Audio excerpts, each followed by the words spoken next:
안녕하세요. 닥터지베입니다. 오늘은 아이폰 11 프로에 왜 128GB 모델이 없는지에 대해 얘기를 해볼게요. 이번 아이폰 11 프로는 모두 아시다시피 아이폰 XS처럼 64, 256, 512GB 용량으로 출시가 되었어요. 아이폰의 용량 정책에 대해서는 누구나 실망을 할 거예요. 비슷한 가격의 최대 경쟁작인 삼성 갤럭시 노트 10의 최저가 모델이 256GB에서 시작한다는 걸 생각하면 요즘 세상의 64GB는 정말 황당한 용량이기 때문이겠죠. 이것은 전적으로 이윤을 극대화하려는 애플의 정책, 아니 나쁘게 말하면 꼼수 때문이에요. 사실 일반적인 유저들은 128GB 정도 용량이면 큰 불편함 없이 쓸 수 있는데 64GB는 조금만 동영상을 찍고 앱을 깔다 보면 금세 용량이 차서 어쩔 수 없이 클라우드 드라이브를 이용해야 되고, 일단 동영상이나 사진을 클라우드로 보내고 본체에서 삭제하고 나면 나중에 다시 그 영상을 볼 때 클라우드 드라이브에서 하나하나 다 다운로드를 해야 되기 때문에 바로 고해상도 사진이나 영상을 볼 수가 없고 한참을 기다려야 되는 불편함이 있죠. 그런데 왜 128, 256, 512GB가 아니라 64, 256, 512GB일까? 애플은 누구보다 64GB가 적은 용량이고, 그래서 이용에 불편을 끼친다는 걸 잘 알고 있을 거예요. 이건 항공사가 이코노미 좌석을 일부러 불편하게 만드는 것과 같은 논리예요.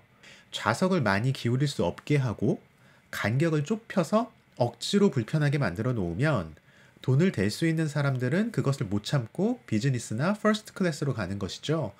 도저히 64GB의 불편함을 참을 수 없게 만들어서 21만 원을 더 내고 256GB를 사거나 48만 원을 더 내고 512GB를 사게 만드는 것이죠.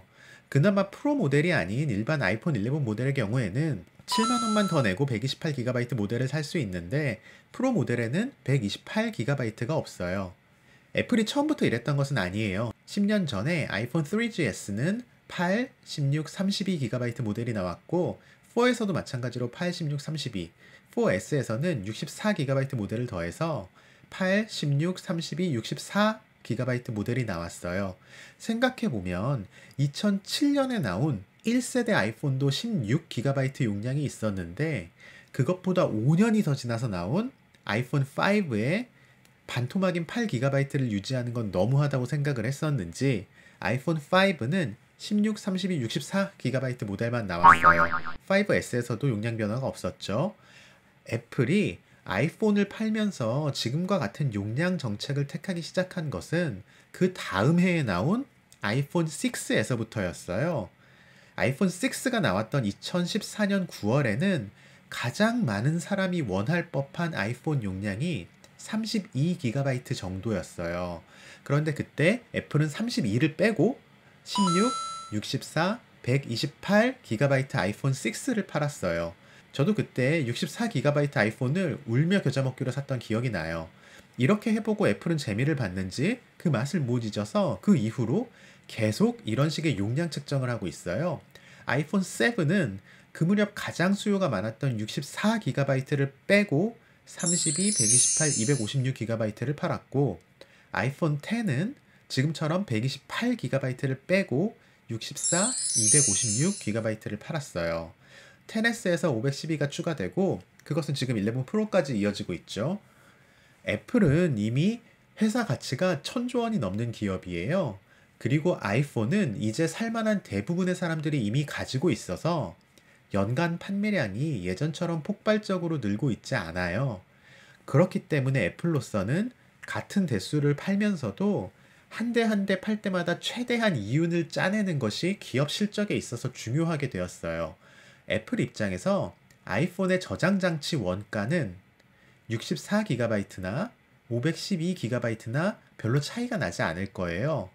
하지만 애플이 소비자 가격을 정할 때, 그러니까 아이폰 11에서는 7만 원의 격차를 두고 11 프로에서는 21만 원의 격차를 둔 것은 소비자들의 저항이 너무 커져서 구매 자체를 포기하게 만들지는 않으면서 가장 큰 불쾌함을 느끼는 지점, 그러니까 아주 불만스럽기는 하지만 그래도 간신히 아이폰을 구매는 할 것 같은 지점을 몇십억이나 몇백억 원의 연구 비용을 들여서 애플이 찾아낸 것이고, 그렇게 한 결과가 이 21만 원이라는 가격 차이이고, 이런 가격 설정의 결과 매년 몇 조 원의 순이익을 더 남기는 거예요.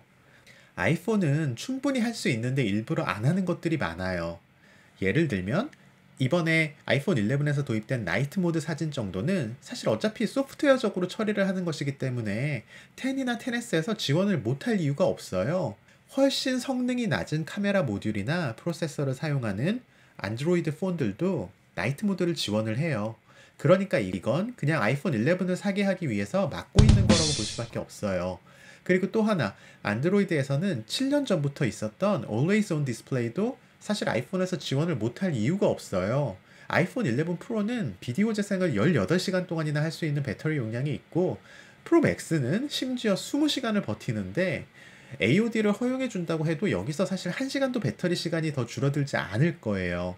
실사용에 있어서는 아무 차이가 없는 차이지만 애플워치 시리즈 5에서는 AOD를 지원하면서 아이폰에서는 여전히 AOD를 지원해 주지 않고 있어요. 왜냐하면 다음 세대 아이폰에 그 기능을 넣어야 지금의 아이폰과 차별을 할 수가 있기 때문이겠죠. 심지어 애플은 아이폰 신제품이 나오면 구형 모델은 iOS 업그레이드를 할 때 일부러 성능을 떨어뜨리던 것이 재작년에 발각이 돼서 작년에 집단 소송을 32번이나 당했어요. 이것은 아이폰뿐만 아니라 애플의 거의 모든 제품에서 나타나는 현상인데, 저도 수많은 애플 제품을 사용하면서 이런 걸 느끼고 있어요.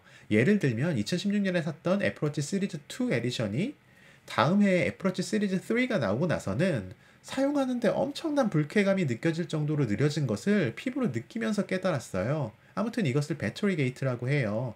애플이 구형 모델의 배터리 수명을 늘리기 위해서 성능을 떨어뜨린 것이라고 변명을 했기 때문이죠.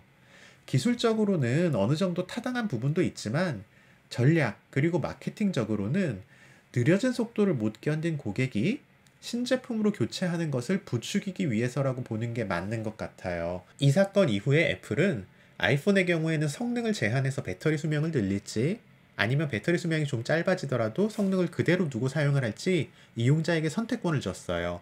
그래서 최근에 iOS 12나 iOS 13 업데이트에서는 구형 아이폰이라고 그렇게 느린 속도를 참으면서 써야 되는 건 아니에요. 제 생각에 아이폰 11을 사면 아마도 2년 정도는 큰 불편 없이 사용을 하고, 중간에 배터리 교체 한번 받고 꾹꾹 참아가면서 쓰면 4년에서 5년까지도 사용하는데 큰 무리는 없을 것 같아요.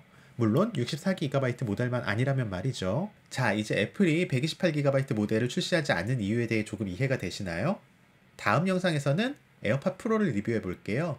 아직 구독자가 460명밖에 안 되지만 구독자분들에게 에어팟 프로 증정 이벤트를 할 생각이에요. 그러니까 당첨 확률이 정말 개꿀이겠죠?